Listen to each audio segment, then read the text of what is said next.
Yo, what up, boys? We got the Tears of the Kingdom review here. So this is probably just going to be me talking about this game for like, I don't know, maybe 10 minutes, maybe 5. I'll try to keep it short because usually I talk a lot in these. But for this one might be even more. But let's just get right into it. Pretty much first thing off the bat, I'm just going to say peak gaming. But no, so Tears of the Kingdom, it came out just about 2 weeks ago from when I'm making this, the 12th. It's currently the 25th. And so Tears of the Kingdom came out on the Switch and, sold like 10 million in like 3 days. It broke a record for Nintendo of all time, or one of the records of all time. But who really cares about that? Well, I do. But we're talking about the game here. So Tears of the Kingdom. I'm currently clocking at 90 hours 2 weeks later. I stopped playing as much as I have the past couple days because I beat the main story and I wanted to play some other games and take some time to relax because I've been literally no-lifing it like every day for 8 hours at least. So I had to, get up and do stuff. But the game is amazing.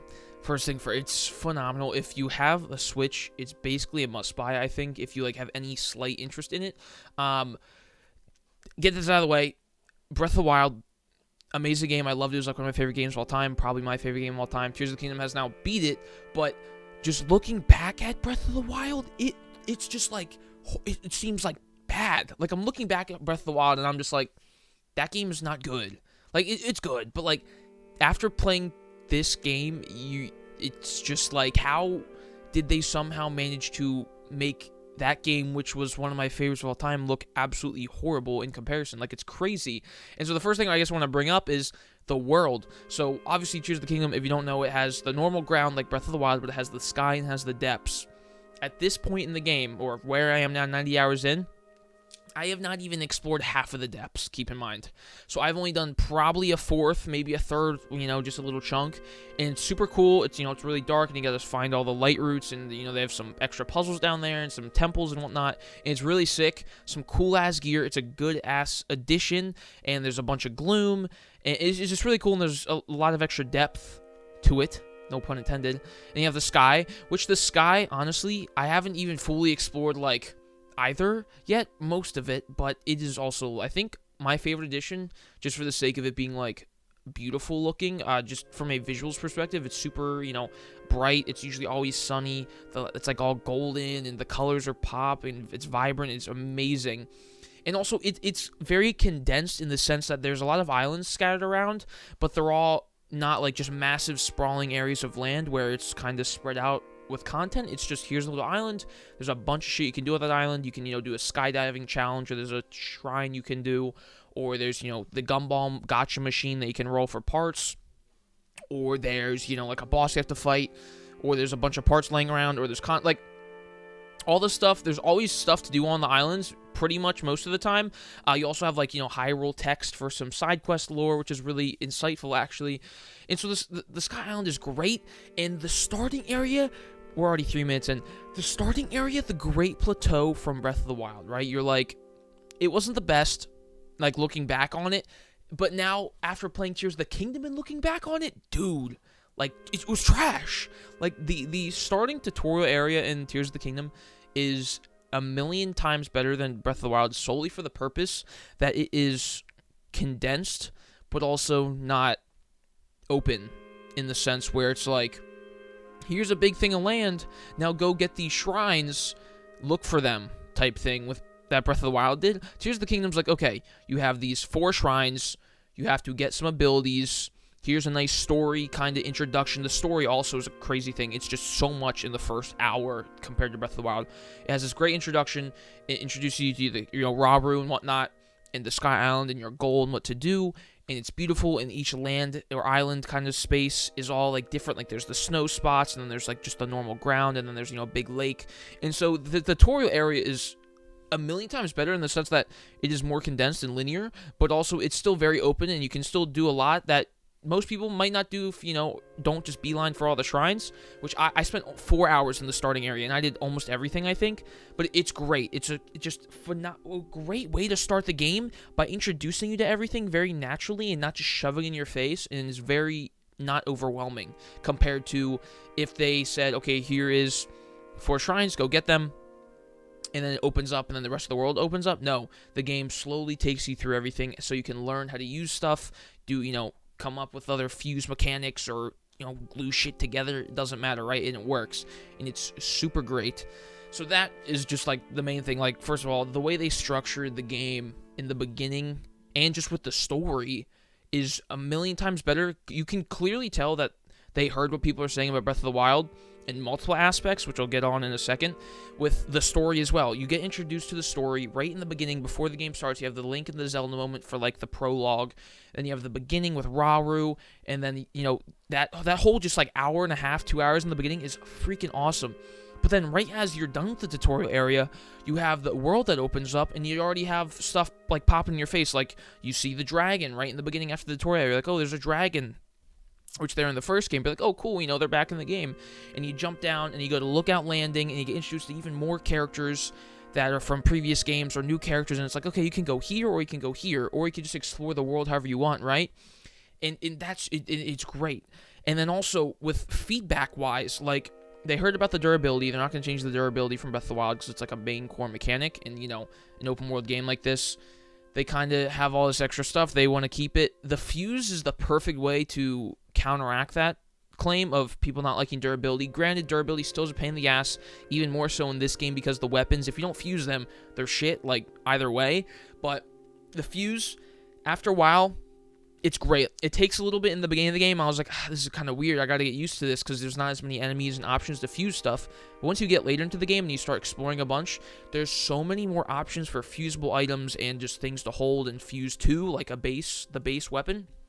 And it's great. Same thing with all the other abilities. Ultra Hand is literally one of the greatest things in like gaming when it comes to creativity. It's just, you literally like glue together anything. It's just insane. I gotta speed this up. We're 7 minutes in. And then, they have Ascend, which Ascend is just, okay, you want to get somewhere or you're in a cave because there's obviously caves, and you just go to the top. It's a very, kind of fast travel, not fast travel way to get out of things. I don't think I got as much use out of it as I hoped from like scaling mountains, because a lot of mountains don't really have caves, or if you're just getting to the mountain, you still have to climb up to it. But Ascend is still great, and you have Recall, which Recall doesn't have a range. You can literally do it from like any distance, and there's auto build. Like, the abilities in this game are actual abilities. In the first game, it was like, okay, here's items. We're just going to label them as abilities, like the bomb and the other stuff in the ice. Like, it's abilities, but it's just like, okay, here's an item, but now let's just give that to Link always, which is cool. But the abilities in this game are a million times better, more innovative. There's so much more variety with it, and there's just so much to it.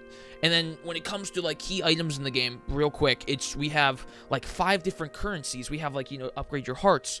We have upgrade your spirit vessel stuff. You have like pose, you have crystals, you have Korok seeds, you have like gems, you got scrolls and schema stones, you have energy cells, right? You have abilities that you can get, like, that are just random ability, like attack abilities too, and you have like a bunch of other stuff like tickets and books. But it's just, there's so much in the game that if you're not even doing the main story, you can spend at 100 hours without a phantom of doubt doing nothing related to main story at all. I was 80 hours in before I started doing a single regional phenomena quest in the beginning of the game. Like, and I could have spent another 30, 40 hours without even trying doing other stuff. But I was like, I want to know what happens to the main story, so I did it. But the game is just, it's wild. And the same, back to the feedback thing real quick, temples are in the game. That's one of the new main things they wanted to add. Same thing with cave systems. The cave systems are cool. They're nothing insane, like crazy, but they're fun. It's a nice addition. But the temples I really enjoyed. Some of the temples were formatted a little weirdly in the sense where it's just like, here's some puzzles, now do them. Like the water temple, for example. I'm not gonna really go into spoilers, but the Gerudo Temple, best temple in the game, phenomenal, super classic Zelda feel. The boss fights were really cool. Even like after the main 4 temple, the stuff after that, main story wise, great. The stuff, like the gimmick stuff that you get a part of that, and then the final part of the game, like the final fight, that whole final sequence, final boss, and whatever after, and then the memories too, for like the side adventure memories for all 11. You can see the journey that happened with Zelda and everybody involved. It's just peak media. But it's just so good. And that final sequence of the game, like the ending, honestly, best ending for a Zelda game, I think personally, it is so emotional and like and if you know you played for a while and you did all the memories and you just put time into the game and did some side quests too, because the side quests are like loosely related to the main story and what happens to some characters, and it's super well done, and you're very invested in these side adventures and side quests even though they're not a part of the main story, so you're not really bored as you're doing them because you're like, oh, I'm still getting information from this, which is like crazy, and just it's great. And it just, I could keep going on and on. I've missed some things about like just the amount of weapons and the amount of items and the amount of like the building main Ultra Hand thing with the gacha machine, right? Is just, there's so much more variety in every sense, right? Enemies as well. You got the fucking Gloom Hands, which are terrifying, but they're dope. And then you have the tree enemies, and you have all the sky enemies. You have the Zonai, which the design is awesome. The aesthetic for the Zonai, I think, is a million times better than the Sheikah.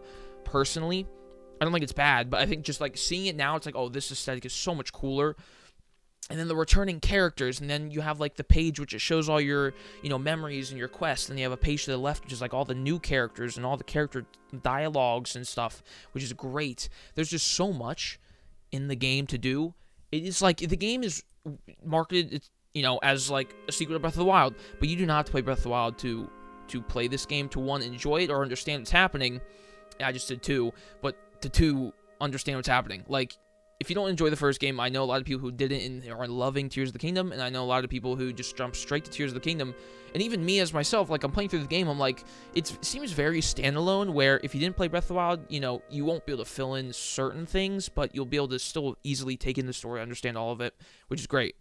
And that's obviously purposely how they designed it and whatnot, just so because, like, that's just how they designed it, which is really smart, because Breath of the Wild is a huge game, and Tears of the Kingdom is also fucking massive. But I'm ranting. We're 11 minutes in, 12 minutes in. I don't know what else to say. The game's phenomenal. The story is so much more involved than Breath of the Wild. There's so much to do. It's so fun. The music is great. The new temples are great. The underground is sick. The side quests are cool.